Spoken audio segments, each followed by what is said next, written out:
Assalamualaikum warahmatullahi wabarakatuh. Kali ini saya ingin mengajak Bapak Ibu sekalian untuk mengkaji Al-Quran surat Al-Baqarah ayat 30. A'udzu billahi minasyaitonir rajim. Bismillahirrahmanirrahim. Wa id qala rabbuka lil malaikati inni ja'ilun fil ardi khalifah. Qalu ataj'alu fiha man yufsidu fiha wa yufsiku dima wa nahnu nusabbihu bihamdika wa nuqaddisu lak. Qala inni a'lamu ma la ta'lamun. Artinya, dan ingatlah ketika Rabb-mu berkata kepada para malaikat, sesungguhnya aku hendak menjadikan khalifah di muka bumi. Mereka berkata, apakah engkau hendak menjadikan di muka bumi orang yang akan membuat kerusakan kepadanya dan menumpahkan darah, sedangkan kami senantiasa bertasbih memujimu dan mensucikanmu. Dia berfirman, sesungguhnya aku mengetahui apa yang tidak engkau ketahui. Al-Baqarah ayat 30.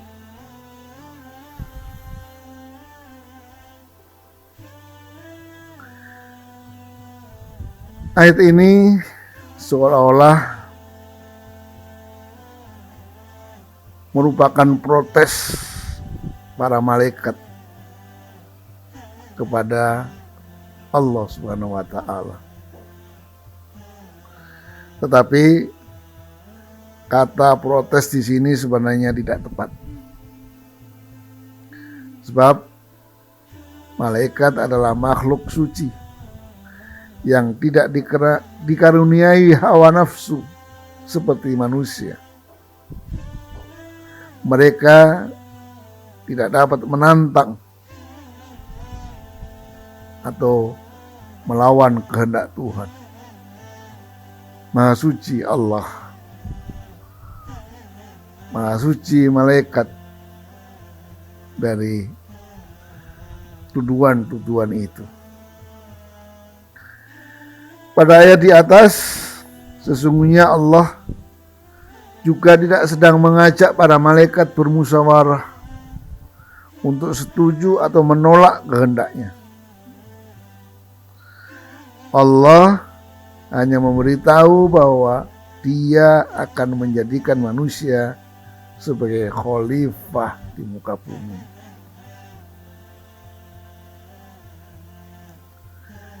Perlu ditegaskan bahwa Allah Maha Kuasa atas segala sesuatu. Kehendaknya bersifat mutlak. Tak satu pun makhluk yang punya hak menolak atau sekedar menegasikannya.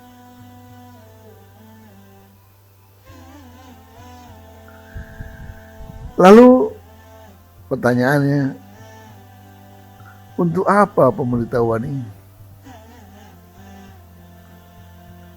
Kalau Allah tidak menciptakan manusia, langsung aja diciptakan. Mengapa sih? Al-Quran harus kita pahami, diturunkan untuk manusia, bukan untuk malaikat. Kitab ini merupakan petunjuk, pedoman, dan arah bagi manusia.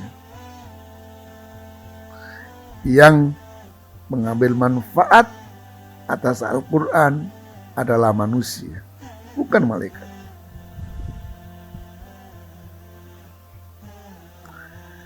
Dialog di atas merupakan gaya komunikasi Allah Subhanahu wa ta'ala yang sangat indah. Allah sebagai Rabbul Alamin hendak mentarbiyah manusia, mendidik manusia tentang gaya komunikasi yang baik dan benar itu. Inilah cara komunikasi yang benar yang diajarkan Allah agar kita menirunya. Allah tunjukkan komunikasi timbal balik dua arah yang hidup dan dinamis. Tidak kaku, tidak menggurui, dan tidak otoriter. Dia maha kuasa dan maha tahu. Tetap Allah tetap mengajak malaikat untuk berdialog, bermusyawarah, berunding, berkomunikasi. Pelajaran lainnya dari ayat ini, Allah itu maha mendengar. Dia tidak hanya mendengar doa setiap hamba yang bermunajat, meminta, mengeluh, dan meratap kepadanya. Tapi dia juga mendengar kekhawatiran dan ketakutan hamba-hambanya. Sedikit saja detakan jantung mengenai kekhawatiran direkam dengan baik oleh Allah, diketahuinya olehnya. Ada dua hal yang menjadi kekhawatiran malaikat, yaitu perbuatan manusia yang merusak dan membunuh. Dua kekhawatiran yang tidak meleset sampai sekarang ini. Silih berganti para rasul diutus, tapi kerusakan dan pembunuhan tetap terjadi sepanjang masa. Bencana demi bencana juga diturunkan oleh Allah, tapi manusia tetap membandel atas perbuatan dosanya. Itulah kekhawatiran malaikat, dan itu terjadi sampai hari ini.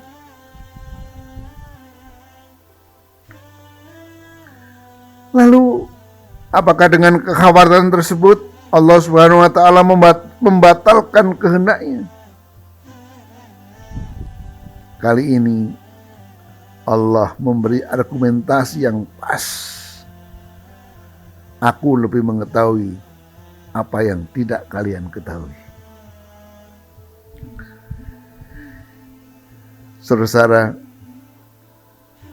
seandainya dialog itu diputus sampai inni a'lamu ma la ta'lamun,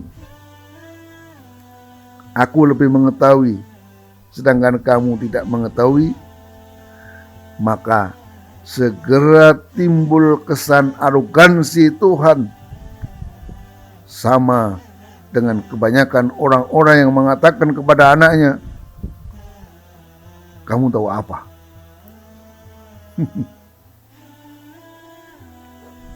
Maka ayat ini diteruskan oleh Allah. Wa 'allama Adamal asma'a kullaha summa aradahum 'alal malaikah faqala ambi'uni bi asma'i haula'i in kuntum shadiqin.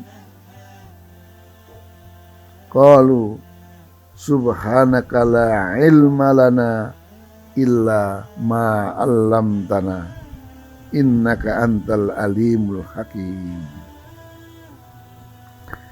Dan dia mengajarkan kepada Adam nama-nama benda seluruhnya, kemudian mengarahkan kepada para malaikat dengan berkata, sebutlah kepadaku nama-nama benda ini jika kalian adalah orang-orang yang benar. Surat Al-Baqarah ayat 31.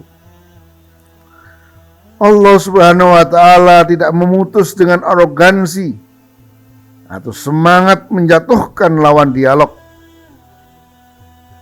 Allah juga tidak mengejek, menghina atau mencari-cari kekurangan. Allah hanya menunjukkan kelebihan manusia dengan kecukupan ilmu dan kepandaiannya menyebut nama-nama. Itulah cara Allah mendidik para malaikat agar bersedia sujud kepada Adam. Sujud dalam pengertian mengakui eksistensi manusia sebagai khalifah yang mempunyai kedudukan yang terhormat, kedudukan yang lebih tinggi, bahkan melebihi para malaikat itu sendiri. Tentu saja kedudukan manusia akan tinggi jika dengan ilmunya manusia itu beriman dan bertakwa. Jika dengan ilmunya manusia ingkar, membantah dan kafir kepada Allah SWT, maka manusia akan jatuh pada kehinaan yang luar biasa. Pengakuan malaikat terhadap eksistensi manusia ditunjukkan dengan sikap yang sportif, menjunjung tinggi kejujuran dan jiwa besar. Mereka tulus berkata, qalu subhanaka la ilma lana illa ma 'allamtana innaka antal alimul hakim. Maha suci Engkau, kami tidak punya ilmu melainkan apa yang telah Engkau ajarkan kepada kami. Sesungguhnya Engkau Maha tahu dan Maha bijaksana. Al-Baqarah ayat 32. Saudara, inilah pelajaran tarbiyah yang indah dari Allah SWT untuk kita semuanya. Jangan arogan, tapi